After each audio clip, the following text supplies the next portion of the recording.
ایسے چیزیں جو نا سامنے میزبانوں کے رکھے جا رہے ہیں، اور اس کو کئی ایٹم رکھنے کو اپنے آپ کو بہت بڑا جو ہے نا یہ حاتم طائی کی خبر کو لات مارنے والا قرار دے رہے ہیں کہ ہم بھی جو نا اتنا اسراف کرنے والے، اپنی شان بتانے کی کوشش کر رہے ہیں، لیکن کبھی کیا یہ شان بتانے والے یہ سمجھ رہے ہیں کہ آپ کے اس فعل سے، اس عمل سے، آپ جس کی محبت کا دعویٰ کر رہے ہیں، کیا وہ خوش ہو رہے ہیں آپ کے اس عمل سے؟ آپ جو مہمانوں کو بلا کر بٹھا کے جو تکلیف دے رہے ہیں، کیا یہ اسلامی شعار کے مطابق ہے؟ کیا یہ انسانیت کی جو ہے نا منافی نہیں ہے یہ کہ کسی مہمان کو بلانا اور گھنٹوں انتظار کرتے بٹھا دینا؟ اور کیا یہ جو نا اسلامی تعلیمات کے منافی یہ کام نہیں ہے؟ تو سمجھ سے باہر کی بات ہے کہ اور اس کے اندر دیکھنے میں یہ آ رہا کہ علماء کا طبقہ بھی اس میں ملوث ہے، مشائخ عظام کا بھی طبقہ ملوث ہے، اور جب تم خود ہی یہ کام کرو گے تو عوام کدھر جائیں گی بھائی؟ عوام کدھر جائیں گی؟ عوام کدھر جائیں گی؟ آپ کی جو نا ایک ایک حرکت پہ عوام کی نظر ہوتی ہے، اور آپ جو کام کر رہے ہیں عوام اس کی تقلید کرتی ہے، تو یہ ذمہ داری تو آپ کے اوپر ہے۔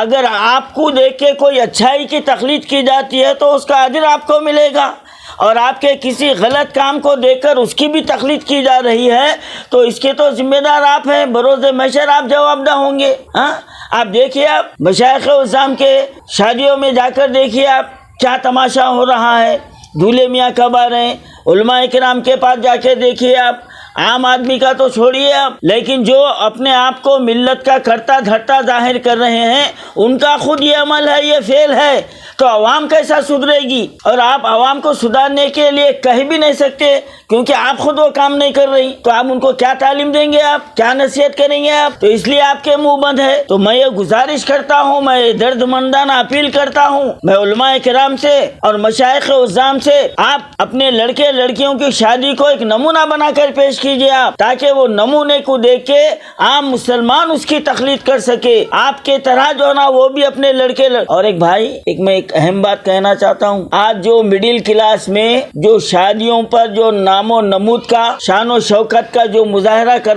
ہو رہا ہے نا، اس کے پیچھے کی سچائی اگر آپ جانیں گے اور واقعی آپ مسلمان ہیں تو اپنے آپ کو لعنت جو نا بھیج لیں گے آپ اپنے آپ کو۔ کئی مڈل کلاس کے شادیوں میں سود سے قرض لیا جاتا ہے، آج قوم جو ہے نا سود کے دلدل میں دھس رہی ہے، ایک تو جوڑے کی رقم، دوسرے جہیز کی پابجائی، اور تیسرے یہ جو ہے نا شان و شوکت، اور لڑکے والے بے شرم بے حیا یہ کہتے ہیں کہ ہمارے 1000 آدمی آئیں گے، ہمارے 1200 آدمی آئیں گے، ان کے لیے یہ کھانے کا انتظام کرنا پڑے گا۔ ارے لعنت ہے تمہاری زندگی پہ، لعنت ہے۔ کیا کبھی تم نے سوچا ہے کہ لڑکی کے باپ پر، اس کے رشتہ داروں پر اس کا کیا اثر ہوگا؟ تمہاری یہ بیجا جو ہے نا مطالبے کو وہ کیسا پورا کرنے پر مجبور ہو جائیں گے، اس کے بعد ان کی زندگی کا کیا وبال ہوگا؟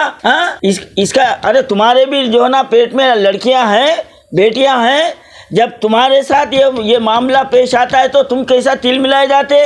وہاں پر تم کو شریعت یاد آتی، وہاں اسلام، اور اپنے بیٹے کے لیے مطالبے کی تکمیل کے لیے آپ کو شرم نہیں آ رہی؟ ابھی حال ہی میں نے ایک ویڈیو دیکھا کہ ایک نوشا جو ہے نا آسٹریلیا میں کئی اچھے پوسٹ پر ہے، اور وہ فلیٹ کا مطالبہ کر رہے ہیں، کار کا مطالبہ کر رہے ہیں۔ ارے وہ فقیر ہو، ارے وہ ناخلف ہو، تم اپنے آپ کو انسان کہلانے کے لائق نہیں ہے۔ مسلمان کہلانا تو بہت دور کی بات ہے، جو لڑکیوں کی بھیک کے اوپر جو تم جو نا زندگی گزارنے کے لیے جو قدم اٹھا رہے ہو، معاشرے میں اس کا کیا اثر پڑا؟ آج کتنے گھر برباد ہو گئے، کئی مکان بک گئے، کئی جائیدادیں گروی ہو گئی، اور سود سے جو نا سود پہ سود جو نا بنتے چلے جا رہے ہیں، ان کے جو نا گھروں پر کیا جو نا حالات گزر رہے ہیں، یہ کبھی سوچا تم نے؟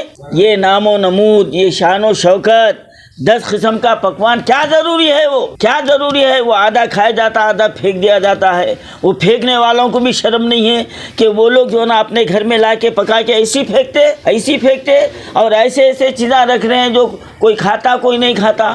تو کیا ضروری ہے 8-8 10-10 ڈشاں رکھ کے آپ اپنی شان و شوکت بتا رہے ہیں؟ آپ قوم کو غلط راستے پر لا رہے ہیں۔